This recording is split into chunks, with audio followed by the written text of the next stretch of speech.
todo este sistema que tiene el paciente, pues, o que tenemos nosotros en nuestras nefronas, su función es, bueno, producir orina, por supuesto, y esa orina va a ir acompañada de toda una serie de sustancias que se deben depurar o eliminar o excretar del organismo, ¿sí?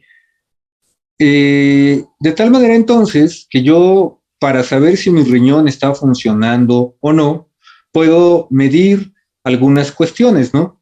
Puedo estimar cuánto está filtrando, ¿sí? O cuánto está depurando.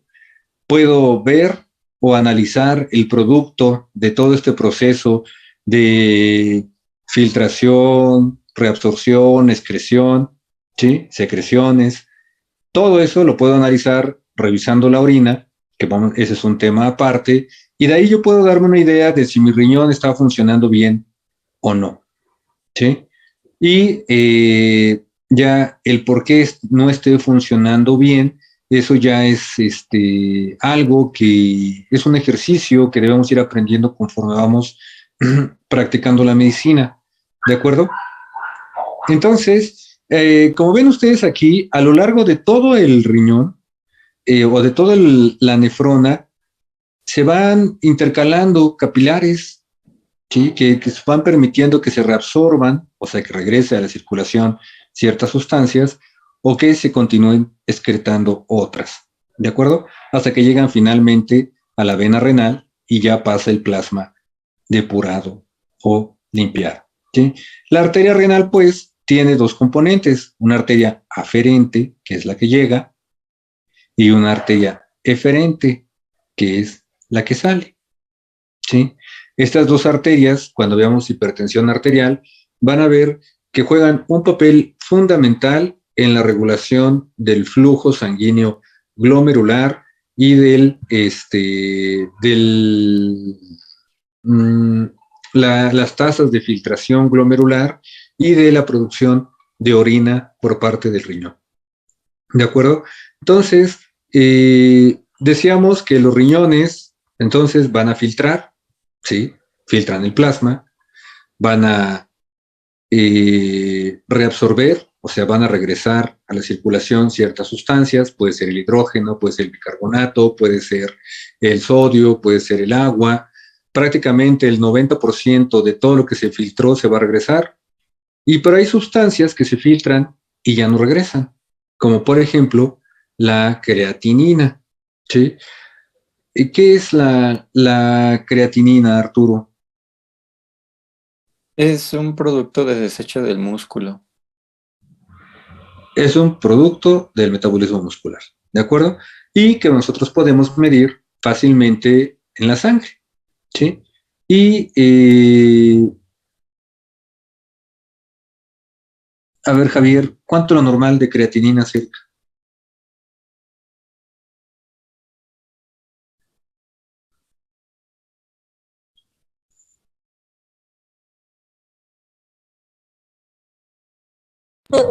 Doctor, bueno, Cada ¿puedo que me participar? pregunte y no me contesten, los voy a sacar de la clase. A ver, ¿sí? ¿Quién habla? Emilia, A ver, según tengo entendido es de 0,6 a 1,2. a 1,2 miligramos por decilitro. Si somos Sí, mayores de 30 años, debe estar por debajo de 1, ¿sí? Entonces, si la creatinina viene del metabolismo del músculo, entonces es de esperarse que a menor masa muscular, menor cantidad de creatinina o menor producción de creatinina, pero no así de filtrado glomerular. El filtrado glomerular es independiente de la masa muscular, ¿sí? Ese más o menos se mantiene estable siempre.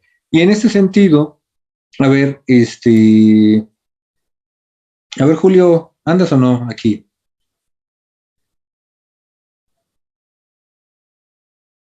Yo creo que no. Mm, entonces,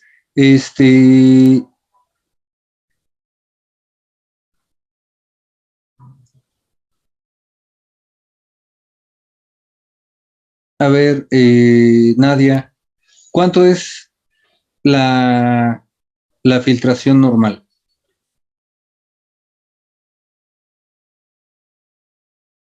La filtración glomerular. Ujú, normal. Ay, no sabría decirle, doctor, lo siento. ¡Qué barbaridad! A ver, a ver, Alan. De 90 a 120 ¿Qué? por 90, 120 mililitros por minuto. mililitros, perdóname. ¿Vale? Entonces, el riñón filtra de 90 a 120 mililitros de plasma cada minuto. ¿Sí? Ese plasma filtrado, entonces, multiplíquenlo por 60 minutos, que es una hora, y después por 24 horas, y se darán cuenta que tenemos una cantidad impresionante de plasma que se filtra cada hora y cada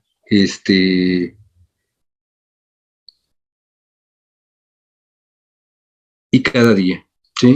Entonces, más o menos, pues, el riñón, entonces, filtrará en una hora prácticamente todo nuestro, eh,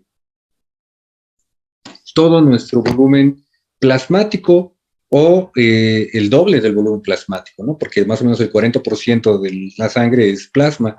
Y ese volumen, entonces, esos 3 litros más o menos de plasma, se están filtrando y filtrando y filtrando y filtrando y filtrando durante toda nuestra vida. ¿Sí? A ver. Entonces, como ven, el, el riñón, pues, está constituido, lo podemos ver desde un corte macroscópico que tiene, bueno, sus pelvis, que tiene una región que se llama corteza, que es toda esta que vemos aquí, ¿sí? Y la corteza renal es muy importante porque en ella están la mayoría de las nefronas del organismo, ¿sí? En la corteza. Por tanto, la disminución de la corteza renal me estaría implicando o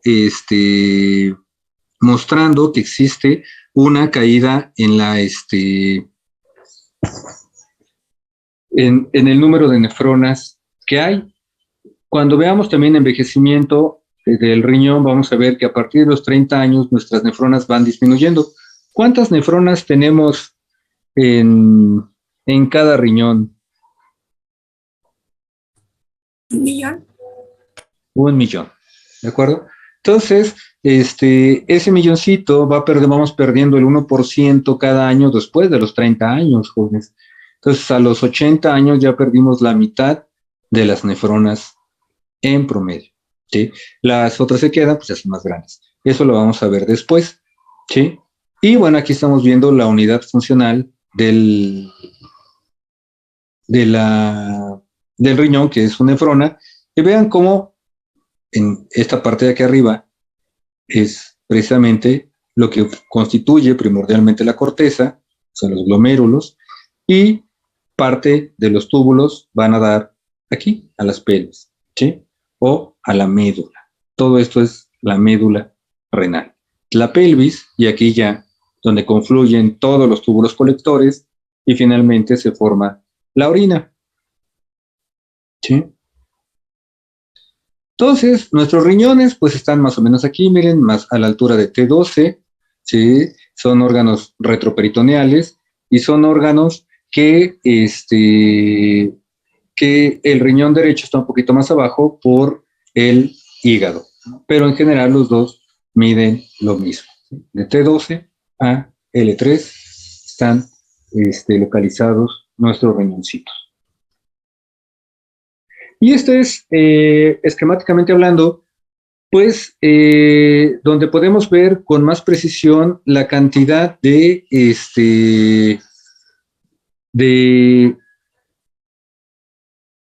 funciones que tiene nuestro riñón, ¿sí? las regulaciones de iones, el filtrado del plasma, que debe decir, dice filtrar sangre, ¿no? Filtrar plasma, la desintoxicación y eliminación de desechos, regulación de la TA, el equilibrio ácido básico, la osmolaridad y la bulimia, la regulación de la eritropoyesis, la gluconeogénesis y la secreción de vitamina D. Entonces, son toda una serie de funciones muy importantes que cumple el riñón y que las vamos a ir viendo a lo largo de todo el curso, cada una de ellas de manera muy específica, ¿sí? Y vamos a ir viendo a través de las patologías renales cómo es que ocurren estos mecanismos de regulación y cómo es que se alteran y provocan enfermedades, ¿sí? De tal manera entonces que a través de qué mecanismos un riñón regula la TA. Está el sistema de renina-angiotensina. El sistema de renina-angiotensina, aldosterona, por supuesto, y ese sistema ¿cómo funciona el sistema de renina-angiotensina, aldosterona? A ver, Paula Cortés.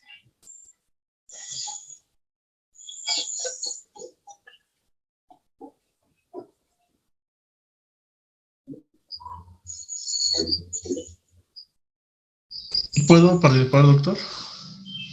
Sí, claro. Sería a través de la regulación de metabolitos, tanto como sodio y potasio, y para que se encuentren mayores cantidades de, pues sí, de reabsorción de agua y mantener los niveles normales, por decirse así. Entonces, el sistema de renina-angiotensina aldosterona lo que va a hacer es permitir que se excrete o se reabsorba más agua, sodio, y de esta manera mantener un volumen sanguíneo normal, además de mantener el tono del endotelio, ¿de acuerdo? Y regular también la producción de óxido nítrico. El equilibrio ácido básico, bueno, lo vamos a ir viendo también cuando veamos cómo es que se regula la excreción de hidrogeniones y la reabsorción de bicarbonato. La osmolaridad, eso también es muy importante. ¿Cuál es la osmolaridad plasmática? A ver, Daniela, Jimena.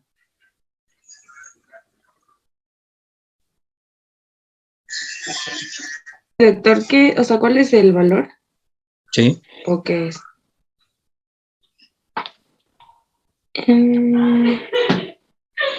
Pues según yo la normal va de 280 a 295 miliosmoles sobre kilogramo. Miliosmoles, ¿de acuerdo? Entonces, eso lo va a regular también el riñón, ya sea secretando sustancias o elementos que contribuyan a la osmolaridad o reabsorbiendo o eliminando agua, ¿de acuerdo? Y esto lo vamos a ver cuando veamos el examen general de orina, cómo lo hace el riñón, ¿sí? O cómo podemos saber si efectivamente mi riñón está regulando o no la osmolaridad sérica, ¿sí? Y qué mecanismos influyen para que la osmolaridad sérica se altere, ¿de acuerdo? Entre ellos, pues, por supuesto, la hiperglucemia, las secreciones de hormona antidiurética también pueden tener efectos nocivos sobre la osmolaridad. La regulación de la eritropoyesis, esa, ¿cómo lo hace el riñón? A ver, Fátima.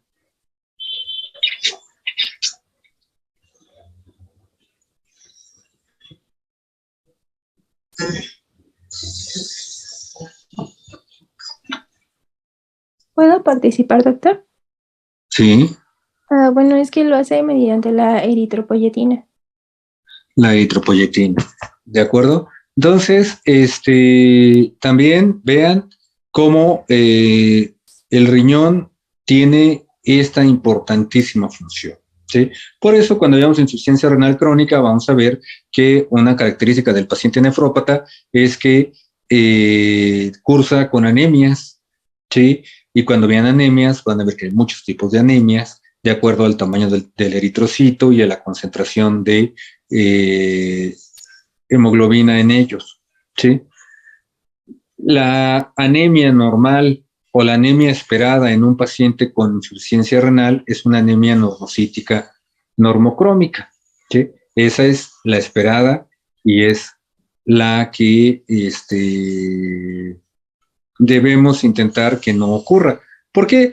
Porque es importante evitar que ocurra la anemia. A ver, Juan Pablo.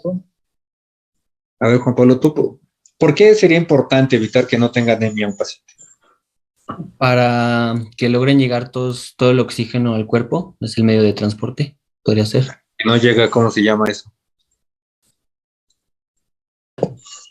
La oxigenación. Ajá, pero ¿cómo se llama la falta o cómo se le dice a la falta de oxigenación de un órgano? Cianosis, hipoxia. No, Hipoxia. la hipoxia. Entonces, la cianosis en realidad se refiere al fenómeno, ¿no? Se pone azul el tejido en cuestión.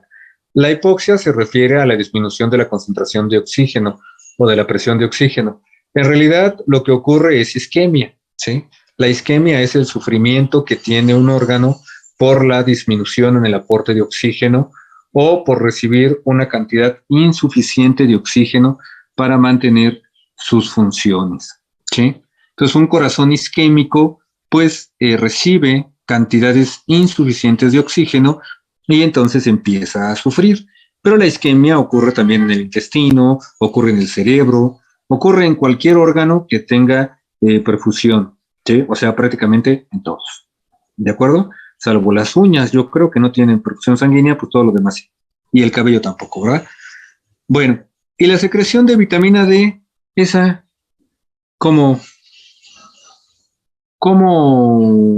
el riñón la regula?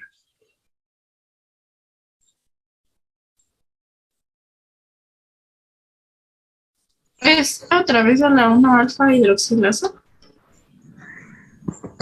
No, bueno, el riñón lo que va a hacer es